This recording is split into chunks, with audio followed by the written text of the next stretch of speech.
السلام علیکم۔ بہت سارے بچے یہ گزارش کر رہے تھے کہ سیمپل پیپر کا سولوشن دے دیا جائے، حل کرا دیا جائے۔ حالانکہ یہ حل کرانے کی مجھے ضرورت نہیں تھی، آپ بہتر طریقے سے کر سکتے ہیں۔ پھر بھی کچھ چیزیں ہیں اس میں جنہیں میں حل کرانے کا طریقہ آپ کو سمجھا دیتا ہوں، کیسے حل کرنا ہے ایگزام کے اندر۔ تھوڑی بہت رہنمائی اس سلسلے میں، پورا حل تو نہیں کراؤں گا۔ دیکھیے، سب سے پہلے اقتباس دیا گیا ہے، غیر درسی اقتباس ہے جو آپ نے نہیں پڑھا ہے کتاب کے اندر، تو اس کو تھوڑا دھیان سے پڑھنے کی ضرورت ہوتی ہے، کیونکہ اس کو آپ نے پہلے نہیں پڑھا ہے۔ جو درسی اقتباسات ہوتے ہیں وہ تو آپ نے پڑھ رکھے ہوتے ہیں، تو وہ آپ ایک بار پڑھ کر بھی ان کے سوالوں کے جواب دے سکتے ہیں، لیکن اس میں تھوڑا دھیان سے پڑھنے کی ضرورت ہوتی ہے۔ لیکن جیسا میں نے کہا تھا، سیمپل پیپر جب میں بیان کر رہا تھا اس وقت میں نے کہا تھا کہ آپ کے لیے سوالات بہت آسان کر دیے۔ دیکھیے ذرا، آپشن دے دیے ہیں، آپشن دینے کے بعد تو سوالات میں کچھ بھی نہیں رہ جاتا۔ سوال ہے کہ کس کے دیے ہوئے عملی زندگی کے سبق عبدالکلام کے بہت کام آئے، یعنی کس کے دیے ہوئے عملی زندگی کے سبق، ایسے سبق جو پریکٹیکل لائف کے لیے عبدالکلام کو دیے گئے، کس نے دیے تھے جو ان کے بہت کام آئے۔ اقتباس کو پڑھنے کا بچوں ایک بات یاد رکھو، پہلی ریڈنگ آپ کیا کریں، جیسے آپ کو امتحان میں پرچہ ملتا ہے، اقتباس پڑھنا ہے تو پہلی مرتبہ تھوڑا تیزی سے پڑھتے چلے جائیے، تھوڑا تیزی سے پڑھیے، پھر سوالات پڑھیے اور پھر اوپر تلاش کریے۔ یعنی پہلی مرتبہ میں بہت غور سے آپ 2 3 4 بار مرتبہ نہ پڑھیں اقتباس کو، بلکہ پہلی مرتبہ میں سرسری طور پر کہ کون سی خبر کہاں ہے، کون سی بات کہاں ہے، پھر سوال پڑھیں اور پھر یاد کریں کہ وہ بات تیسری لائن میں تھی، چوتھی لائن میں تھی۔ یعنی 3 4 مرتبہ اقتباس کو آپ سوچیں پہلی ہی مرتبہ سمجھ کر پڑھوں، ایسا نہ کریں، وقت ضائع ہوگا۔ ڈاکٹر اے پی جے عبدالکلام کا تعلق تمل ناڈو کے ایک متوسط درمیانہ اوسط سے بنا ہے، درمیانہ ایوریج خاندان سے تھا۔ ان کے والد ماہی گیروں کو اپنی کشتی کرائے پر دیا کرتے تھے، اگرچہ وہ ان پڑھ تھے، لیکن عبدالکلام کی زندگی پر ان کے والد کے گہرے اثرات ہیں۔ مل گیا آپ کو جواب۔ ان کے دیے ہوئے، آگے بھی پڑھ لیں تو بالکل ایز اٹ از عملی زندگی کا لفظ دہرا دیا گیا ہے۔ کئی مرتبہ جو بچے بالکل پڑھنے میں کمزور ہیں ان کے لیے بتا دیتا ہوں کہ ہو بہو الفاظ دیکھ لیا کریں کہ اقتباس کے اندر جو سوال میں سوال ہے، ہو بہو وہ ان میں سے کوئی لفظ آپ کو اقتباس میں مل جائے تو سمجھیے آپ کا جواب وہیں کہیں ہے۔ ان کے دیے ہوئے، ان کے کس کے؟ عبدالکلام کے والد کے دیے ہوئے، ان کے انہی کی طرف ضمیر لوٹ رہی ہے، یہ ضمیر ہے۔ عملی زندگی کے سبق عبدالکلام کے بہت کام آئے، تو پہلے سوال کا آپ کو جواب مل گیا ہے، والد کے۔ دوسرا سوال، ابتدائی تعلیم کے دوران عبدالکلام اپنے علاقے میں کیا تقسیم کیا کرتے تھے؟ یہ تو آپ نے سنا بھی ہوگا ان کے بارے میں، پھر بھی اوپر دیکھ لیتے ہیں۔ غربت کا، غریبی کا یہ عالم تھا کہ ابتدائی تعلیم کے دوران، پرائمری ایجوکیشن یا ایلیمنٹری ایجوکیشن کے دوران بھی عبدالکلام اپنے علاقے میں اخبار تقسیم کیا کرتے تھے، اخبار بانٹنے جایا کرتے تھے، اس سے جو آمدنی ہوا کرتی تھی اس سے ان کی پڑھائی وغیرہ کا خرچ چلا کرتا تھا۔ ڈاکٹر عبدالکلام نے گریجویشن کہاں سے کی؟ تو دوسرے سوال کا جواب مل گیا آپ کو، اخبار۔ گریجویشن کہاں سے کی؟ دیکھو یہ رہا، انہوں نے مدراس انسٹیٹیوٹ آف ٹیکنالوجی سے خلائی یعنی اسپیس سائنس میں گریجویشن کی۔ مل گیا نا، مدراس انسٹیٹیوٹ آف ٹیکنالوجی، یہ رہا۔ ڈاکٹر عبدالکلام کس نام سے بہت مشہور ہوئے؟ میزائل مین، یہ بھی اوپر لکھا ہوا ہوگا۔ گریجویشن کے بعد ڈاکٹر عبدالکلام نے کہاں جوائن کیا، کون سے محکمے میں کام جو ہے ان کو ملا؟ تو دیکھیے کہ یہاں ہے کہ یہ رہا، اور اس کے بعد اس کرافٹ منصوبے پر کام کرنے والے دفاعی تحقیقاتی ادارے کو جوائن کیا، جہاں ہندوستان کے پہلے سیٹلائٹ طیارے پر کام ہو رہا تھا۔ طیارہ ایروپلین کو کہتے ہیں، سیٹلائٹ طیارہ مطلب ایسا طیارہ جو سیٹلائٹ کو لے کر جائے۔ تحقیقات دفاعی کہتے ہیں ڈیفنس، تو آپ کو جواب مل گیا ہے،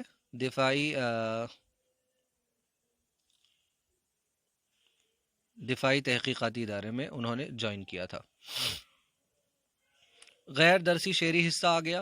دیکھ کر چلنا کچل جائے نہ چوٹی راہ میں، آدمی کو بے زبانوں سے بھی الفت چاہیے۔ یہ ہے اردو شاعری کی، اور دوسری زبانوں کا ادب بھی یقیناً بہت عمدہ ہوا کرتا ہے اور اس میں پیغام ہوتا ہے۔ کیا خوبصورت پیغام ہے، آدمی کو بے زبانوں سے بھی الفت چاہیے۔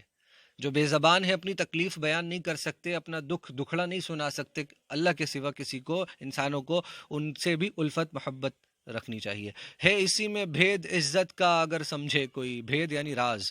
چھوٹے بچوں کو بزرگوں کی اطاعت چاہیے، چھوٹے بچوں کو اپنے بزرگوں کی، اپنے بڑوں کی فرما برداری کرنی چاہیے۔ علم کہتے ہیں جسے سب سے بڑی دولت ہے یہ، ڈھونڈ لو اس کو اگر دنیا میں عزت چاہیے۔ علم، پرہیزگاری، تقوی، اللہ کی محبت، انہی میں عزت چھپی ہوئی ہے۔ سب برا کہتے ہیں لڑنے کو، بری عادت ہے یہ، ساتھ کے لڑکے جو ہوں ان سے رفاقت چاہیے، دوستی چاہیے، میل جول چاہیے، لڑائی نہیں ساتھ کے لڑکوں سے. آپ بہت چڑھاتے ہیں ایک دوسرے کو، بہت نام بگاڑتے ہیں، اس کی برائی اس کی برائی، اس سے لڑ لوں گا اس سے لڑ لوں گا، ارے وہ میرے سامنے کچھ نہیں ہے. نہیں نہیں نہیں، اللہ کو تکبر ہرگز پسند نہیں ہے. آپس میں بھائی چارے اور محبت سے رہیے. ہر کوئی اپنی باپ کا بچہ اللہ کا بندہ ہے. خیال رکھیے دوسروں کا، اللہ آپ کا خیال رکھے گا. یہ لڑائی جھگڑے جو ہیں انہیں سب چھوڑ دیجیے، سب سے دور رہیے، اپنے مقصد پر دھیان دیجیے. ہوں جماعت میں شرارت کرنے والے بھی اگر دور کی ان سے فقط صاحب سلامت چاہیے. شرارت کرنے والے بھی ہوتے ہیں، ان سے الجھنے کی ضرورت نہیں ہے، ان سے محبت سے پیش آئیے، ورنہ دور سے دور سلام جی سلام. وَإِذَا خَاطَبَهُمُ الْجَاهِلُونَ قَالُوا سَلَامًا. اب مفہوم اس کا یہ ہے کہ جب تم سے کوئی جاہل مخاطب ہو، جب تم سے کوئی جاہل شرارتی بات کرے تو بھئی اس سے سلام، بس دور سے سلام کر کے آگے بڑھ جائیے. شاعر نے کس کو سب سے بڑی دولت کہا ہے؟ میں نے کہا ہو بہو دیکھ لیجئے لفظ کہاں پر ہے. سب سے بڑی دولت علم کہتے ہیں جسے، سب سے بڑی دولت ہے یہ کیا ہے؟ علم. سوال نمبر 2، لڑنے کو کون لوگ برا کہتے ہیں؟ ارے سب لوگ برا کہتے ہیں بھائی. ساتھ کے لڑکوں کو کیا ہونا چاہیے؟ رفاقت ہونی چاہیے، ساتھ کے لڑکوں سے دوستی ہونی چاہیے. شرارتی بچوں کے ساتھ دور سے سلام کریے، سلامتی والا، ان سے بچے رہیے. سلامت انہیں بھی رہنے دیجیے، اپنے آپ کو بھی سلامت رکھیے. عزت کا بھید، عزت کا راز کس میں چھپا ہے؟ علم میں. حماقت میں چھپا ہے کیا؟ بے وقوفی میں، شرارت میں، دوستوں میں؟ نہیں، علم میں. اب آ جائیے، گرامر آ گئی ہے. کنہی 16 سوالوں کے آپ کو جواب لکھنے ہیں، اور 5 سوال، 5 میں سے ہر 5 میں سے 4، ہر 5 میں سے 4، اور اس طرح یہ 16 نمبر کے قواعد ہیں، اور آپشنز کے ساتھ ہیں. کثیر انتخابی سوال ان کو بولتے ہیں، بے حد آسان ہے. پڑھ کر جائیے، جو آپ کا نصاب بہت زیادہ نہیں ہے، اچھے نمبرات حاصل کرنے کے لیے. اور زبان پر مہارت بھی حاصل کریے بھائی، صرف نمبروں کے لیے کون پڑھتا ہے؟ نہیں، نمبروں کے لیے نہیں پڑھنا چاہیے.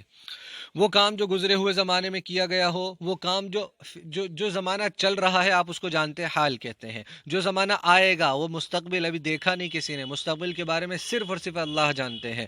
جو گزر گیا وہ ہے ماضی، پاسٹ. وہ کام جو گزرے ہوئے زمانے میں، گزرے ہوئے وقت میں کیا گیا ہو، فعل ماضی. جو ابھی وقت چل رہا ہے اس میں ہو رہا ہو، فعل حال. جو آنے والے وقت میں ہوگا، فعل مستقبل. فعل کہتے ہیں کسی کام کو، کام کے کرنے کو. محمود لکھتا ہے، اس میں فعل ماضی ہے، فعل حال ہے، فعل مجہول ہے، فعل مستقبل ہے. بتائیے ذرا، ماضی ہے کیا؟ گزر گیا کیا؟ نہیں، لکھتا ہے، لکھتا ہے. یہ جو تا ہے جس کے آخر میں آتا ہے، ہمیشہ یاد رکھیں فعل حال ہوتا ہے. انس سوتا ہے، اسد بازار جاتا ہے، حامد روتا ہے، حامد کھیلتا. تا جس کے آخر میں، جس ورب کے آخر میں، فعل کے آخر میں تا، الف تا آ جائے، یاد رکھیں. وہ ایک پہچان بتا دی میں نے، کیونکہ ابھی کے وقت میں چل رہا ہے. لکھتا ہے، لکھ چکا ہے، ماضی ہو گیا. لکھے گا، کیا ہو گیا؟ مستقبل ہو گیا. لکھے گا، کل کو لکھے گا، 2 منٹ بعد لکھے گا، مستقبل میں لکھے گا. کسی خاص شخص، خاص جگہ اور خاص چیز کے نام کو. آپ جانتے ہیں شخص، جگہ، چیز کے نام کو تو اسم کہتے ہیں، لیکن خاص جگہ، خاص شخص، خاص چیز، تاج محل کسی ایک ہی کا نام ہے، 2 کا تو نہیں ہو سکتا. ایسے اسم میں معرفہ، پہچان. معرفہ کہتے ہیں پہچان کو. معرفت کس کی پہچان سے یہاں آئے ہو. اور اس میں نکرہ، عام شخص، عام جگہ اور عام چیز کے نام کو نکرہ کہتے ہیں. کسی شخص، جگہ، چیز اور کیفیت کے نام کو کیا کہتے ہیں؟ اسم کہتے ہیں. رسم نہیں، اسم کہتے ہیں. کسی شخص، جگہ، چیز اور کیفیت کے نام کو اسم کہتے ہیں. الفاظ جو معنی میں ایک دوسرے سے ملتے جلتے ہوں، مترادف کہتے ہیں ان کو، سینونیمز کہتے ہیں. مرکب الفاظ جو 2 لفظوں سے مل کر بنے ہوں. متضاد الفاظ جو ایک دوسرے کے اپوزٹ ہوں. حروف عطف جو 2 حروف کو ملاتے ہوں، جیسے واو ہوتا ہے نا، یہ حروف عطف ہے، 2 لفظوں کو ملا دیتے ہیں. الفاظ جو معنی میں ایک دوسرے کی ضد ہوں، اپوزٹ ہوں. متضاد الفاظ، ضد ہونا مطلب اپوزٹ ہونا. صبح کی ضد کیا ہے؟ بتائیے ذرا. صبح شام اور دن رات، تو صبح کی شام اور دن کی رات، تو اس کا صحیح جواب شام ہے. لفظ نفع، نفع کے ضد ہے، نفع کا متضاد ہے نقصان. ٹھیک ہے. با معنی الفاظ کے بعد آنے والے حروف کو کیا کہتے ہیں؟ جو پہلے آئے وہ کیا ہے؟ ہاں بتائیے. ضد، دیکھیے ضد آ گیا اوپر، پہلے بتا دوں، ضد اپوزٹ ورڈز. تشبیہ کہتے ہیں جب کسی چیز کو کسی چیز جیسا بتاتے ہیں. سابقہ پہلے آنے والا، لاحقہ بعد میں آنے والا. یہ کیا کہہ رہا؟ بامانی الفاظ کے بعد آنے والا، بعد، لاحقہ بعد میں آتا ہے. جیسے خوش قسمت، یہ میں کس کی مثال دے رہا ہوں، آپ بتائیے ذرا. قسمت ایک بامانی لفظ ہے، اس سے پہلے خوش آیا ہے، پہلے آیا ہے تو یہ سابقہ ہے، اور بعد میں آئے گا تو لاحقہ. جیسے عقل مند، عقل مند، عقل یہاں پر بامانی لفظ ہے، اس کے بعد آیا مند، تو یہ مند کیا ہے؟ لاحقہ ہے، تو اس کا جواب لاحقہ. گھوڑا کا مؤنث گھوڑی. سانپ کا مؤنث بتائیے ذرا. سپنی، سپا، سپیا، یہ سوپ. آسان ہے، کوئی اس میں مشکل نہیں ہے. ہاں، تو جیسے آپ جانتے ہیں کتا کتیا کہتے ہیں نا، تو سانپ سپیا. ہاں، لفظ کتا کا مؤنث دیکھیے کتیا آ گیا، یہ تو بہت آسان ہے. ناگن کا مذکر، مذکر ناگن، ناگ. ٹھیک ہے، ناگ. مرغی کا مذکر، ہاں مرغا، یہ والا مرغا. امر مذکر کے آخر میں الف یا ہا ہو تو اسے کس الفاظ میں بدلتے ہیں؟ ہاں، تو اس کا صحیح جواب ہے تا میں بدلتے ہیں. کس میں بدلتے ہیں؟ تا میں. اچھا، اس کی ہم الگ سے اس پر امر کہتے ہیں کسی کام کا حکم کرنے کو کسی کو. اس پر ہم انشاءاللہ بہت جلد ویڈیو بنائیں گے، تب آپ کو اس میں تفصیل سے سمجھائیں گے. ابھی ویڈیو زیادہ لمبا ہو جائے گا. ایک بات بتا دوں میں آپ کو، یہاں جو میں نے بتایا سانپ کا مؤنث اصل میں سپنی ہے. ٹھیک ہے، سپیا نہیں سپنی ہے، یاد رکھیں اس کو. آگے چلتے ہیں. تفصیل کی جمع تفاصیل. جیسے تقسیم کی جگہ تفصیل، تفصیل تفاصیل. آگے دیکھیں، وہ نشان جو جملے کے ختم ہونے پر لگاتے ہیں اسے کیا کہتے ہیں؟ ختمہ کہتے ہیں. ختمہ جو جملے کو کیا کرتا ہے؟ ختم کرتا ہے. اس سے یاد رکھیں، ختم کرتا ہے. آگے ہے کہ کسی کی بات کو اسی کے الفاظ میں نقل کرتے ہوئے جو علامت لگائی جاتی ہے. جب ہم کسی بات کو ہو بہو لکھ دیتے ہیں، دیکھا ہے نا، ایسے لگا دیتے ہیں جملے کے شروع میں اور جملے کے آخر میں. دو واوین بولتے ہیں اس کو، دو واو ہیں، انہیں دھیان سے دیکھیں گے تو یہ جو یہ اور یہ دو واو لگ جاتی ہیں، تو اسی لیے اس کو واوین بولتے ہیں. ٹھیک ہے. سوالیہ نشان سوال پہ لگتا ہے یہ. فجائیہ نشان آپ جانتے ہیں، حیرت پر، افسوس پر. جیسے وہ چل بسا، تم یا خوشی ظاہر کرنی ہو یا غم، تو یا حیرانی، تو ایسے لگتا ہے فجائیہ نشان. قوسین بریکٹ کو بولتے ہیں. سابقہ کی جمع، ہاں یہ اصل میں میرا خیال ہے یہ سبق ہے. یہ سابقہ نہیں، سبق کی جمع پوچھی ہے، اس کا جواب اسباق ہے. باقی سب غلط ہیں آپشنز. عزت کا بھید کس میں چھپا ہے؟ علم میں. یہ سوال نہ جانے کیوں یہاں دوبارہ آ گیا. ان میں بھی 4 کے سوالوں کے جواب لکھنے، دھیان سے پڑھ لیجئے گا. ایگزام میں اٹیمپٹ آل 4 کوشچنز، چاروں 4 کوشچنز ہیں. میں اس کی یاد میں رات بھر روتا رہا، تارے گنتا رہا، پریشان ہوتا رہا، بھاگتا رہا. ہاں، کیا کرتا رہا بتائیے ذرا. روتا رہا. کافور ہونے کا صحیح استعمال ہے. بلی کے آنے سے سارے چوہے ختم ہو گئے، بلی کے آنے سے سارے چوہے کافور ہو گئے. بارش کے آنے سے ساری بلیاں بھاگ گئیں، بلی سو گئی. تو بلی کے آنے سے سارے چوہے کافور ہو گئے، یعنی سارے کے سارے چوہے ختم ہو گئے، بھاگ گئے، کافور ہو گئے. تو یہی اس کا صحیح جواب ہے کہ بلی کے آنے سے سارے چوہے کافور ہو گئے. مطلب اس کا وہی ہے کہ ختم ہو گئے، لیکن کافور ہو گئے صحیح استعمال ہے، جیسا اوپر سوال پوچھا گیا تھا. آنکھ کا تارا ہونا. کوئی کسی کی آنکھ کا تارا ہوتا ہے، اکیلا بیٹا ہے، آنکھ کا تارا ہے بھائی اپنے ابا کا، اپنی امی کا. بہت شرارتی ہونا، بہت بے وقوف ہونا، نہیں. شوکت اپنے والدین کی آنکھ کا تارا ہے. ٹھیک ہے، یہی آپشن صحیح ہے. اسلم آج کل پرنسپل صاحب کی نظروں میں چڑھا ہوا ہے، یا پرنسپل صاحب کی بات کو ٹالتا ہے، نظر سے غائب رہتا ہے، وقت پر کام نہیں کرتا، نظروں میں چڑھا ہوا ہے. محاورہ ہے یہ اصل میں محاوروں پر بیسڈ ہیں چاروں سوال، محاورے یا کہاوتوں پر. اب دیکھیے درسی اقتباس آ گیا آپ کا، جو آپ نے کتاب میں پڑھ رکھا ہے. رضیہ سلطان باقاعدہ دربار لگاتی تھی. اس کو آپ مجھے لگتا ہے کر سکتے ہیں. حکومت کے اختیارات کو کتنے امیروں میں بانٹا؟ دیکھیے ذرا اوپر مل جائے گا آپ کو کہیں نہ کہیں ہو بہو، یہ رہا 40. حکومت کے اختیار کو 40 امیروں میں بانٹا. میں نے کہا نا ہو بہو لفظ دیکھ لیا کیجیے، آپ کو جواب مل جائے گا. جنہیں کم پڑھنا بھی آتا ہے ان کو. میر آخور کا سب سے بڑا عہدہ کسے دیا؟ مل جائے گا آپ کو. یہ رہا سب سے بڑا عہدہ ایک حبشی غلام یاقوت کو دیا. تو اس کو کرانے کی ضرورت معلوم نہیں ہوتی ہے، آپ آپشن سے آرام سے اوپر پڑھیں گے، ایک بار کر لیں گے. پھر یہ آپ کو اس میں چوائس دی ہے، اس بات کا دھیان رکھنا ہے، جہاں یا دیا ہوتا ہے جان لیں کہ دونوں میں سے صرف ایک کرنا ہے، یا تو اوپر والا یا نیچے والا، جو آپ کو زیادہ آسان لگے اس کو کریں۔ یہ اقتباس کس سبق سے لیا گیا؟ قول کا پاس سے لیا گیا، اکبر بادشاہ کا قول کا پاس، یعنی اپنی بات کا مان رکھنا، پورا کرنا وعدے کو۔ راجپوتوں کے ایک سردار کا نام پوچھا ہے، اکبر بادشاہ نے ہندوستان کا کون سا حصہ فتح کیا؟ اوپر ہی لکھا ہوا ہے سب۔ راجپوت نے اپنا ملک بچانے کے لیے کیا کیا؟ بزدلی کی، بے وقوفی کی، بہادری کی، انہوں نے پیٹھ دکھا کے بھاگے نہیں۔ رانا پرتاپ سنگھ کس جگہ جا کر چھپا؟ یہ بھی اوپر لکھا ہوا ہے۔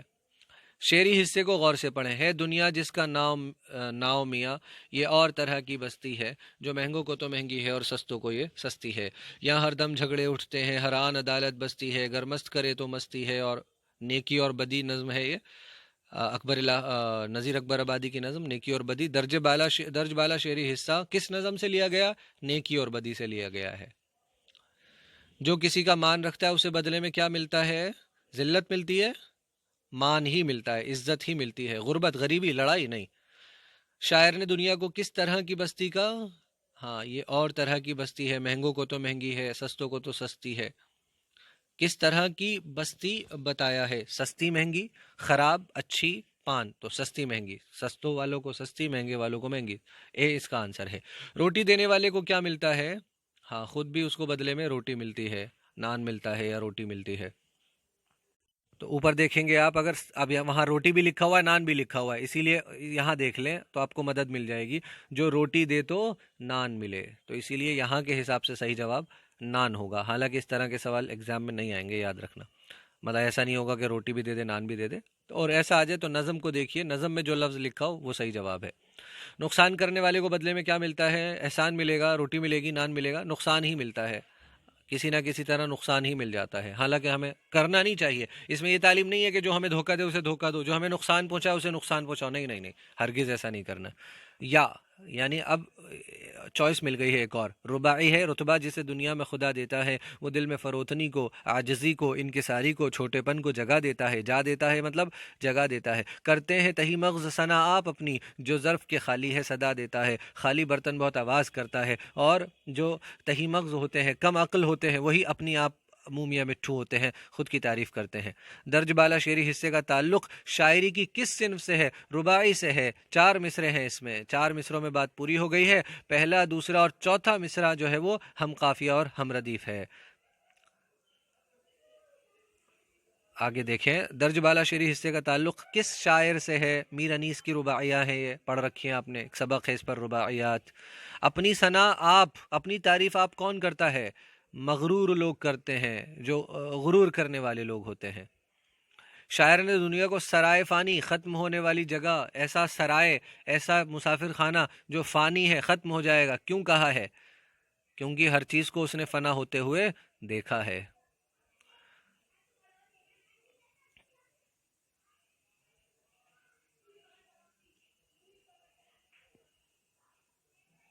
لیکن اس میں ایک آپشن آپ دھیان سے دیکھیں گے تو جلد بازی نہیں کرنی ہے، ایک آپشن یہ بھی دیا ہے کہ تینوں صحیح ہیں، تو آپ پڑھیں گے جب رباعی تو آپ کو ملے گا کہ اس نے یہاں بڑھاپا بھی دیکھا، جوانی بھی دیکھی، ہر چیز فنا ہوتے ہوئے بھی دیکھی۔ یہ دیکھیے اوپر لکھا ہوا رباعی میں، ہر چیز یہاں کی آنی جانی دیکھی، آئی چلی گئی، آئی چلی گئی، جو آ کے نہ جائے بڑھاپا دیکھا، جا کے نہ جائے جوانی، جا کے نہ آئے جوانی دیکھی، جوانی بھی دیکھی، بڑھاپا بھی دیکھا، اور ہر چیز کو جو آئی اسے جاتا ہوا بھی دیکھا۔ اسی لیے اس کا صحیح جواب کیا ہوگا؟ تینوں صحیح ہیں، تینوں آپشنز درست ہیں۔ فروتنی انسان کون ہوتے ہیں؟ فروتنی دینے والے انسان کون ہوتے ہیں؟ کاہل، سست ہوتے ہیں، کام کرنے والے، رتبہ دینے والے، ہاں مغرور لوگ نہیں، جو دوسروں کو رتبہ دیتے ہیں، جن کو اللہ رتبہ دیتا ہے۔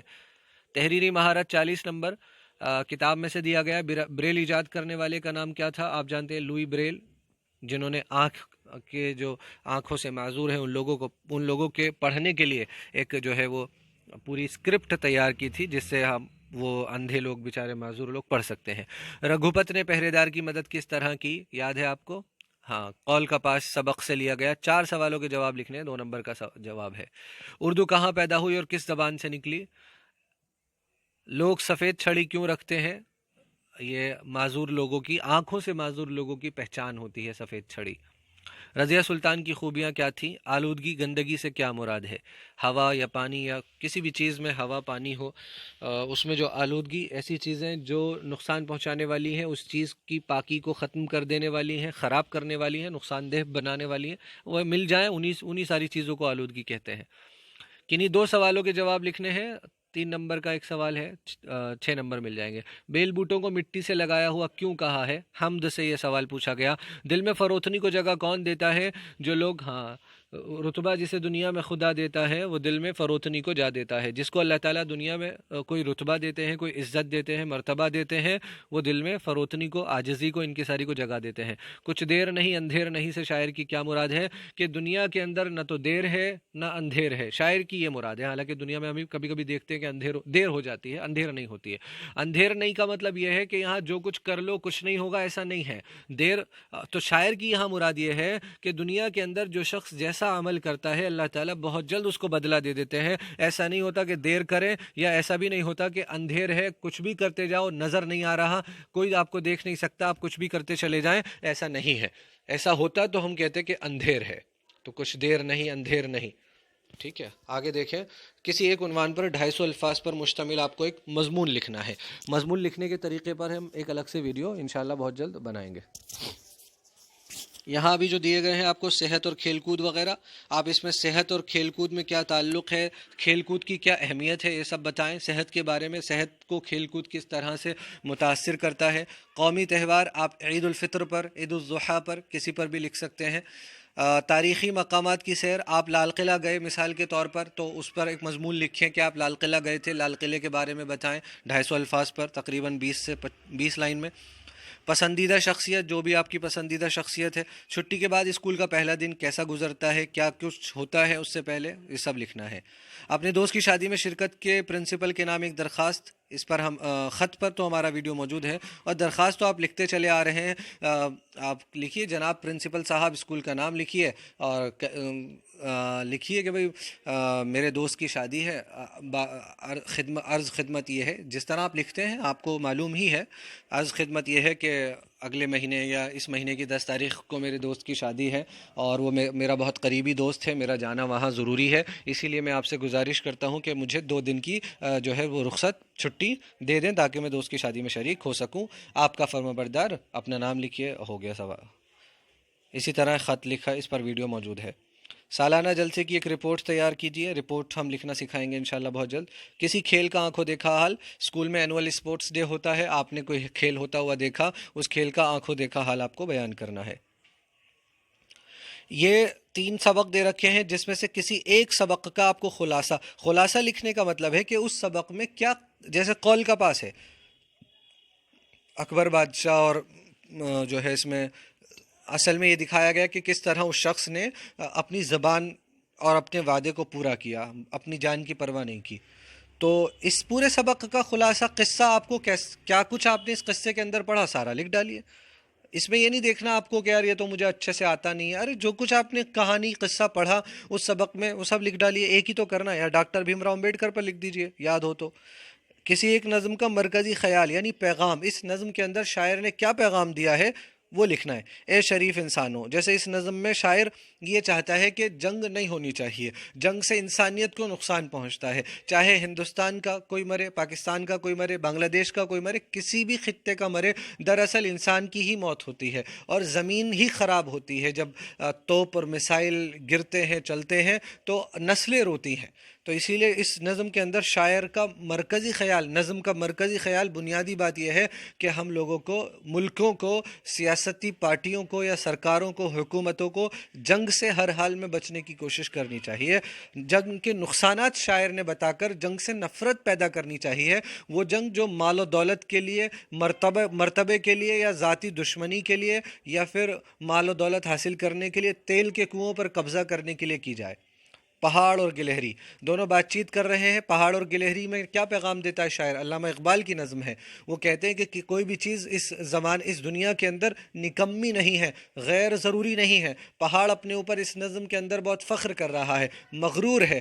گلہری کی اوقات اپنے سامنے کچھ نہیں سمجھ رہا، گلہری کو تانے دے رہا ہے، تو کیا چیز ہے؟ تو تیرے اندر ذرا سی شرم ہو تو پانی میں جا کے ڈوب مر، تیری کوئی حیثیت نہیں میرے سامنے. دیکھ میرا بلند مرتبہ، دیکھ میرا عظیم مرتبہ، اور تو میرے سامنے کیا حیثیت رکھتی ہے؟ گلہری اس کو جواب دیتی ہے کہ تو بڑا ہے تو کیا ہوا، میں چھالیاں توڑتی ہوں. اچھا اگر یہی مقابلہ ہے تو ذرا وہ کام کر جو میں کرتی ہوں، چھالیاں توڑ کر دکھا. تو اپنی جگہ سے ہل نہیں سکتا، صرف بلند ہی تو ہے، اپنی جگہ سے ہل نہیں سکتا. تو پھر گلہری اس بات پر ختم کرتی ہے کہ اس کائنات کی کوئی چیز نکمی، ناکارہ، بیکار نہیں ہے، اسی لیے کسی کو اپنے اوپر گھمنڈ نہیں کرنا چاہیے. اس نظم کا پیغام ہے. مرکزی خیال ہے نیکی اور بدی. یہ اس پر تو ویڈیو بھی موجود ہے، سب پر ویڈیو موجود ہے. نیکی اور بدی میں یہی ہے کہ نیکی کرو گے، نیک کام کرو گے، اس کا بدلہ بہت جلد دنیا میں بھی اور آخرت میں بھی ملے گا. اور بدی کرنے والوں کو اس ویسا ہی بدلہ ملتا ہے. دنیا میں ہر طرح کے لوگ بستے ہیں. دنیا میں جیسا دنیا میں لوگ رہنا چاہیں، جیسی زندگی گزارنا چاہیں ویسی گزار سکتے ہیں. پورا ہو گیا ہے، امید ہے آپ کو سمجھ میں آ گیا ہوگا. شکریہ.